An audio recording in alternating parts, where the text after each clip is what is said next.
Bonjour à tous, aujourd'hui je vous explique comment je prends des positions et quelles positions selon moi sont intéressantes. Quels facteurs je prends en compte pour me dire bon là c'est intéressant que j'entre en position. Je vous explique tout cela, écoutez bien, on est parti. Et comme d'habitude, n'oubliez pas de récupérer votre formation offerte au Smart Money Concept dans la description afin de comprendre les concepts que j'utilise dans mes vidéos et d'avoir une stratégie professionnelle. D'ailleurs, on vous accompagne pendant une année au sein de Jazet Composite. Si jamais ça vous intéresse, n'hésitez pas. Je vous mets le lien dans la description pour réserver un appel et nous demander de rejoindre l'école ou au moins poser vos questions si jamais ça vous intéresse. Ceci étant dit, on se retrouve sur une crypto-monnaie comme VeChain et on va voir un peu moi ce qui m'intéresse. Alors, tout d'abord, j'aime toujours voir les structures de prix en monthly parce qu'en monthly, je vous l'ai dit, dès lors qu'on a un retour dans des blocs long terme, etc., on sait que le prix va réagir. Ensuite, la deuxième chose que j'aime bien voir, c'est des accumulations. Troisième chose que j'aime bien voir, c'est des zones de liquidité opposées à venir chercher. Quatrième chose que j'aime bien voir, c'est un bon RR, un bon risque ratio reward.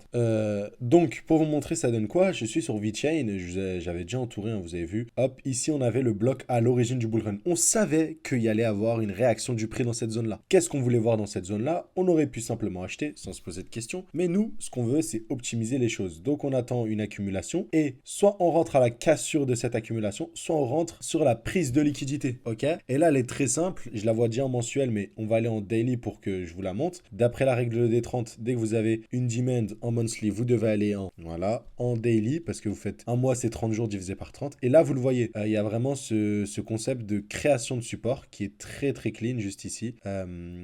Voilà, hop, juste ici. Et je dirais même que en créant ces liquidités, on voit qu'on est venu les chasser, on est venu les swept, comme on dit. Et ça, c'est toujours pareil. Et donc, dès qu'on a la distribution en grandeur nature, ok, voilà, vous voyez les stop loss qui s'accumulent. On rebondit une fois, deux fois, trois fois. Boum, on vient liquider tous les stop loss. Et là, on revient encore une fois. On vient dans la demand, ok, donc le bloc à l'origine de l'impulsion haussière. On a une confirmation parce qu'on a cassé ce point haut. Donc déjà, on a eu notre COS à ce niveau-là. Donc déjà, j'ai une accumulation COS validée, c'est intéressant. Hop, et on le voit ici, même, on peut voir cette fractalité ou création de liquidité. Boum, on chasse ces liquidités et boum, on fait un reversal COS. Et là, vous avez vu, je peux savoir en fait juste avec ça que ce lot est protégé par la smart money et qu'on ne viendra jamais le chercher. En tout cas, pas dans ce cycle-là. Vous avez vu, ce lot-là est protégé, on ne viendra jamais le chercher. Et si on regarde, ces lots-là qui sont protégés, on l'a eu les mêmes avant. On peut venir les chercher, ok? Mais dès que vous arrivez ici, vous savez que là, tant que ce point-là n'est pas cherché, on va faire que des points hauts. Et pareil dans l'autre sens avec les distributions. Donc là,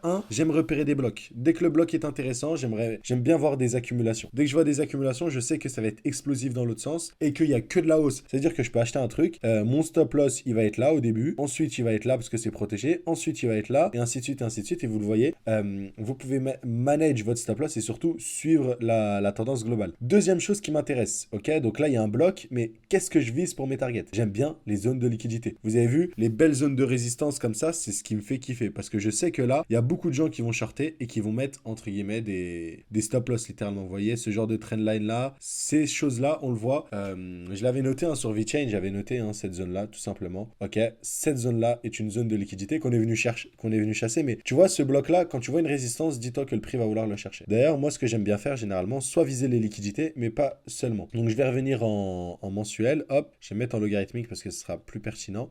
J'aime bien voir aussi les blocs, que ce soit dans les deux sens. Et donc, ça donnerait quoi sur VeChain? Ça donnerait que, boum, dans cette zone-là, je vais observer une accumulation. Ok, donc j'observe mon accumulation ici, je rentre. Ici, je vais observer une distribution. Hop, je sors. Boum. Ensuite, je vais revenir dans ce bloc-là. Boum, j'attends une accumulation ou dans une FVG qu'on a un peu plus basse, tu vois, parce qu'on n'est pas obligé de faire des retracements aussi importants. Et boum, on peut racheter ce qu'on avait, une partie dont on a vendu pour aller chercher plus haut. Et c'est comme ça que j'aime bien prendre mes positions. Maintenant, pour être un peu plus clair, ça donne quoi? Ça donne qu'une position. Je dois être dans un bloc intéressant. Je dois avoir des liquidités à l'opposé à chercher. Et surtout, je dois avoir un risque ratio reward qui est excellent. Quand je dis un risque ratio reward, pourquoi c'est important? Ça veut dire que ce que je risque de perdre, je dois au moins gagner le double de ce que je risque. Parce que là, mon stop loss est ici, tout simplement. Mon point d'entrée est à ce niveau-là. Ok, imaginons que je sois rentré. On va dire que je suis rentré sur le COS. Ok, tout simplement.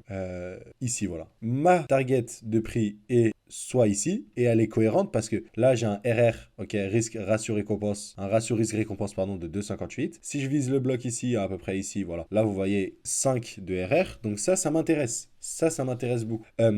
En plus, j'ai même pas besoin de me prendre la tête avec une accumulation. Si jamais je veux juste entrer en position, je me dis, bon, ce bloc-là est haussier, ok, mais attendez, hein, que pour que ce bloc-là fasse une belle réaction du prix, il faut qu'on accumule pendant un bon bout de temps, tu vois. Faut qu'au moins on reste peut-être, allez, 9 mois, 12 mois accumulés pour qu'on ait bien le temps de repartir, tu vois. On va pas juste avoir une touchette et repartir. Généralement, ça, c'est sur les débuts du cycle. Donc voilà, j'aurais pu juste rentrer à l'entrée et viser là, et j'ai quand même un bon risque ratio reward. Donc 1, j'ai des liquidités à l'opposé. 2, j'ai une accumulation. 3, j'ai un retour dans un bloc. Et mon risque ratio est excellent. Et ça, c'est cela pour toutes les positions. Vous le voyez, à chaque fois, ce que je vise, c'est toujours des poches de liquidité parce que je les aime bien. Mais surtout, c'est que la plupart du temps, je ne vends pas parce que c'est des valeurs que j'aime pour le long terme. Et ce que je vais juste faire, m'amuser à faire, et moi, c'est ma stratégie. Après, tu peux juste prendre une position, tu vends et basta. Moi, comme je suis en spot, ce que je m'amuse à faire, c'est que VeChain, ok, je prends le cas de VeChain, c'est pas. Je vais prendre le cas de. Je vais prendre le cas de VeChain, ok. Donc, j'achète un peu de VeChain ici. Ce que je vais m'amuser à faire, c'est le revendre dans ce bloc-là dès que je vois une distrib. Quand je vais le revendre, moi, je vais attendre un retour dans un bloc, donc une accumulation ici ou une accumulation dans le bloc, ok,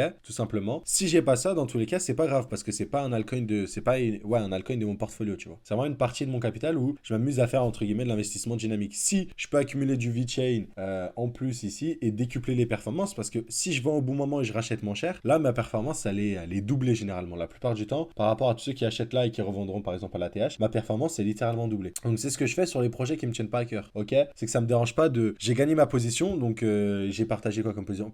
Parlons du cas du Celo. Le Celo, je suis toujours dedans, ou le Miota. Le Miota est intéressant. Le Miota, vous le voyez ici, je suis entré en position, j'ai vendu, ok, dès que j'ai eu ma prise de profit. Maintenant, j'ai attendu un retour, je vous ai dit, j'ai racheté. Maintenant, ma prochaine target, c'est là, mais est-ce que je vais vendre là? Non, à moins que je vois une distribution, non. Le prochain endroit où je vais vendre sera dans ce bloc-là. Sur le Miota, on va revenir ici, boum, je vais attendre une distrib, je vais vendre et je rachèterai plus bas. Comme Miota, c'est pas une valeur qui m'intéresse dans mon portefeuille long terme, je vais tout vendre ici. Si j'arrive à racheter tout là, excellent, excellent, excellent, et ça repart. Et sinon, ce n'est pas grave, tu vois. C'est vraiment des trucs que je dissocie littéralement. Et c'est des valeurs, par exemple, si ça serait le Chainlink, ou c'est une valeur que je tiens sur du long terme et je joue pas avec tout. Je vais pas m'amuser à tout vendre. Le Miota, je m'en fous aussi. J'ai gagné mon trade une fois. Si j'arrive à re-rentrer et regagner une autre fois, tant mieux. Sinon, non. Donc voilà, c'est un peu ce que je fais au niveau des positions. J'attends des retours dans des blocs intéressants, que ce soit des accumulations ou juste le bloc. Un RR intéressant, une liquidité à l'inverse à venir chercher, ou des blocs là pour revendre. Et voilà, cela depuis tout le temps, vous pouvez le voir sur toutes les vidéos qu'on a fait. Si ce genre de vidéo vous plaît, n'hésitez pas à vous abonner. Je vous dis à très vite. À plus.